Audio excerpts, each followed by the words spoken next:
ತ್ಯಾಗ ಬಲಿದಾನಗಳ ನೆನಪು ನಮ್ಮ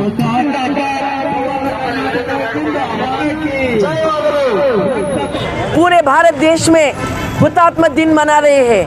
गुलबर्गा में भी हर कौम के हर विभाग के लोग गुलबर्गा से जगत सर्कल से पूरे गुलबर्गा सिटी में आज गंज से लेकर तिमापुरी सर्कल तक आज ह्यूमन चेन बना रहे हैं, क्योंकि आज संविधान को धक्का पहुंचा है और महात्मा गांधी जी को गोली जो डाले हैं, जो मारे हैं, वो नाथूराम गोडसे थे।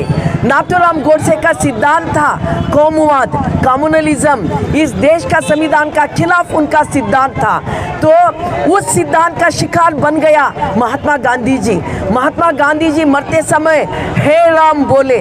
इसका मतलब ये है आज का जो राम को आगे ला रहे हैं वो राम हमारा देश का नहीं है।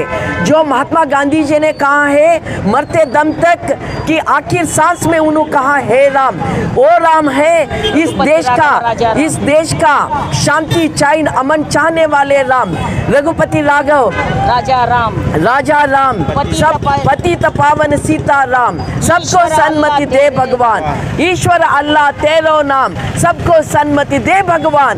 ये है भारत देश का राम। वो राम को कत्ल करके कौमवादी राम को, नाथूराम गोडसे का राम को आगे लाकर इस देश का शांति और चैन संविधान को खत्म कर रहे हैं। हम उसका कड़ी विरोध करते हैं और हम महात्मा गांधी जी का याद करते हैं। महात्मा गांधी जी इस देश का परधर्म सहिष्णुता का रक्षा करे हैं। शांति का नाम है।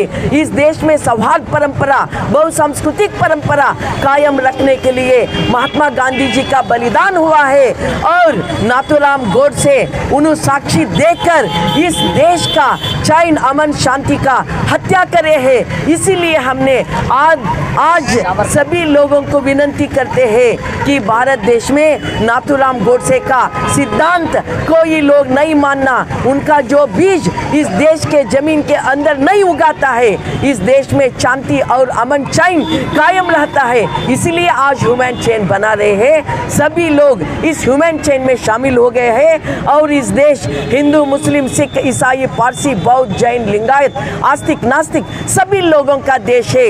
ये देश हर एक कलर का, हर एक रंग का फूलों का बाग है।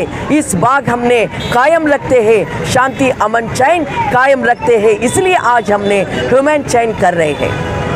ಎಲ್ಲ ನನ್ನ ಆತ್ಮೀಯ ಸಹೋದರ ಸಹೋದರಿಯರೇ, ಬಂಧುಗಳೇ, ಇಲ್ಲಿ ಈ ಜಗತ್ ಸರ್ಕಲಲ್ಲಿ ನಾವು ಬಹಳಷ್ಟು ಮಂದಿ ಇದ್ದು ಈ ಒಂದು ಮಾನವ ಸರಪಳಿ ಕಾರ್ಯಕ್ರಮವನ್ನು ಹಮ್ಮಿಕೊಂಡಿದ್ದೇವೆ. ಇಂದು ಜನವರಿ 30 ತಾರೀಕು ಈ ದಿವಸ ನಾವು ಹುತಾತ್ಮರ ದಿವಸವನ್ನಾಗಿ ನಾವು ಸಂಭ್ರಮಿಸುತ್ತೇವೆ, ಮಾತ್ರವಲ್ಲ ಆಚರಿಸುತ್ತೇವೆ. ನಮ್ಮ ದೇಶದ ಹುತಾತ್ಮರಾದ ಮಹಾನ್ ವ್ಯಕ್ತಿ ಮಹಾತ್ಮ ಗಾಂಧೀಜಿ ಈ ದಿನ ಅವರು ನಮ್ಮ ದೇಶಕ್ಕಾಗಿ ತಮ್ಮ ಜೀವದ ಬಲಿದಾನವನ್ನೇ ಮಾಡಿದ್ದಾರೆ. ಅವರ ಜೀವದ ಬಲಿದಾನ, ಅವರ ಜೀವದ ಅರ್ಪಣೆ ನಾವು ಯಾವತ್ತೂ ಮರೆಯಲು ಸಾಧ್ಯವಿಲ್ಲ.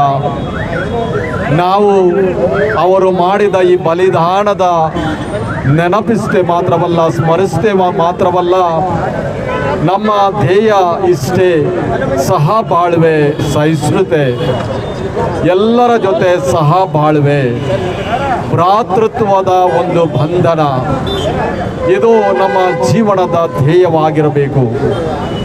ನಮ್ಮ ಬಾಳು ಈ ಭ್ರಾತೃತ್ವದಲ್ಲಿ ನಡೆಯಬೇಕಾದರೆ ಇಂದು ನಮ್ಮ ಸಹೋದರಿ ಮೀನಾಕ್ಷಿ ಬಾಳಿಯಮ್ಮರವರು, ಸಹೋದರಿ ನೀಲಾ ಮೇಡಮ್ ರವರು ಮತ್ತು ಇತರರು ಇವಾಗ ಒಳ್ಳೆಯ ಸಂದೇಶವನ್ನು ನೀಡಿದ್ದಾರೆ. ಆ ಸಂದೇಶ ಇಷ್ಟೇ, ನಾವು ಸಹೋದರರು, ಸಹೋದರಿಯರು, ನಾವು ಮಕ್ಕಳು, ಒಂದೇ ತಂದೆ ತಾಯಿಯ ಮಕ್ಕಳು. ಆ ಮನಸ್ಸು ನಮ್ಮಲ್ಲಿ ಇರಬೇಕು. ನಮ್ಮಲ್ಲಿ ದ್ವೇಷ, ಆ ಅಸೂಯೆ ಯಾವುದೂ ಇರಬಾರದು. ಯಾರಿಗೂ ಹೊಡಿ ಬಡಿ, ಯಾರಿಗೂ ನಷ್ಟ ಮಾಡುವುದು, ಇತರರಿಗೆ ನಷ್ಟ ಮಾಡುವುದು, ಇತರರಿಗೆ ನೋವು ಕೊಡುವುದು, ಅನ್ಯಾಯ ಮಾಡುವುದು, ದೌರ್ಜನ್ಯವೆಸಗುವುದು, ಇದು ನಾವು ಯಾರೂ ಮಾಡಬಾರದು. ಮಾಡುವವರಿಗೆ ನಾವು ಉತ್ತೇಜನ ಕೊಡಬಾರದು, ಕುಮ್ಮಕ್ಕು ಕೊಡಬಾರದು. ಯಾರೆಲ್ಲ ಇದರಲ್ಲಿ ಭಾಗಿಯಾಗ್ತಾರೆ ಅವರಿಗೆ ಕಾನೂನು ಪ್ರಕಾರ ಕ್ರಮ ಆಗಬೇಕು, ಕಾನೂನು ಪ್ರಕಾರ. ಆದ್ದರಿಂದ ಸಹೋದರ ಸಹೋದರಿಯರೇ, ನಾವು ಈ ದಿನ ಎಷ್ಟು ಮಂದಿ ಇಲ್ಲಿ ಸೇರಿದ್ದೇವೆ, ಮಾನವ ಸರಪಳಿ, ನಾವು ಮನುಷ್ಯರು, ಮಾನವರು, ಮಾನವೀಯತೆಯನ್ನು ನಮ್ಮ ಜೀವನದಲ್ಲಿ ಜೀವಿಸುವವರು.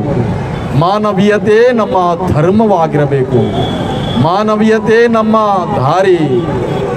ದಯೆ ಇಲ್ಲದ ಧರ್ಮ ಯಾವುದಯ್ಯ, ದಯೆಯೇ ಧರ್ಮಕ್ಕೆ ಮೂಲವಯ್ಯ. ಆದ್ದರಿಂದ ನಾವು ದಯೆ ತೋರುವವರು, ಕರುಣೆ ತೋರುವವರು ಆಗಿರಬೇಕು. ಎಷ್ಟು ನಮ್ಮಲ್ಲಿ ಕರುಣೆ ಇದೆ, ಎಷ್ಟು ನಮ್ಮಲ್ಲಿ ದಯೆ ಇದೆ, ಇದು ನಮ್ಮ ಆತ್ಮಶೋಧನೆ ನಾವು ಮಾಡಬೇಕು ಪ್ರತಿಯೊಬ್ಬರು. ಆದ್ದರಿಂದ ನಮ್ಮ ದೇಶದಲ್ಲಿ, ನಮ್ಮ ರಾಜ್ಯದಲ್ಲಿ, ನಮ್ಮ ಜಿಲ್ಲೆಗಳಲ್ಲಿ, ನಮ್ಮ ತಾಲೂಕುಗಳಲ್ಲಿ, ನಮ್ಮ ಹಳ್ಳಿಗಳಲ್ಲಿ ಪ್ರತಿಯೊಬ್ಬರು ನಾವು ಮಹಾತ್ಮ ಗಾಂಧೀಜಿ ಅವರ ಮನಸ್ಸು, ಅವರ ಶಕ್ತಿ, ಅವರ ಒಂದು ವಿಶೇಷ ಒಂದು ಸತ್ಯದ ಜೀವನ ನಾವು ಹಮ್ಮಿಕೊಳ್ಳುವವರು ಆಗಿರಬೇಕು. ಆದ್ದರಿಂದ ಸಹ ಬಾಳುವೆ, ಸಹಿಷ್ಣುತೆ ನಮ್ಮ ಧ್ಯೇಯವಾಗಿರಬೇಕು. ಆದ್ದರಿಂದ ಬಂಧುಗಳೇ, ನಾವೆಲ್ಲರೂ ಸಹಬಾಳ್ವೆ, ಸಹಿಷ್ಣುತೆಗಾಗಿ ದುಡಿಯೋಣ, ಹೋರಾಡೋಣ, ಸಹಕರಿಸೋಣ. ಆದ್ದರಿಂದ ಇದೇ ಮಾನವ ಧರ್ಮ. ಈ ಮಾನವ ಧರ್ಮಕ್ಕೆ ಜಯವಾಗಲಿ.